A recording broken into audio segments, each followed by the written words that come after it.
1. Ensure the rough opening is square, plumb, and level. Measure the height and width to ensure it matches the door frame size. 2. You'll need the door frame kit, shims, screws, nails, a hammer, a level, a saw, and a drill. 3. Place the frame in the opening to check for fit. Ensure it's centered and level. 4. Use shims to adjust the frame until it's plumb and square. Secure it in place temporarily with nails or screws. 5. Measure diagonally across the frame. If the measurements are equal, the frame is square. 6. Once you're satisfied with the frame's position and squareness, secure it permanently by screwing or nailing it to the rough opening. 7. After the frame is secure, install the door according to the manufacturer's instructions.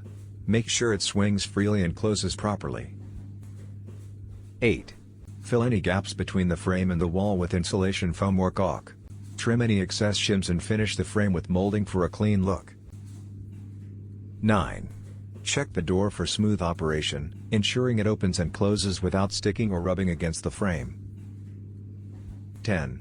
Finally, paint or stain the frame to match your interior design.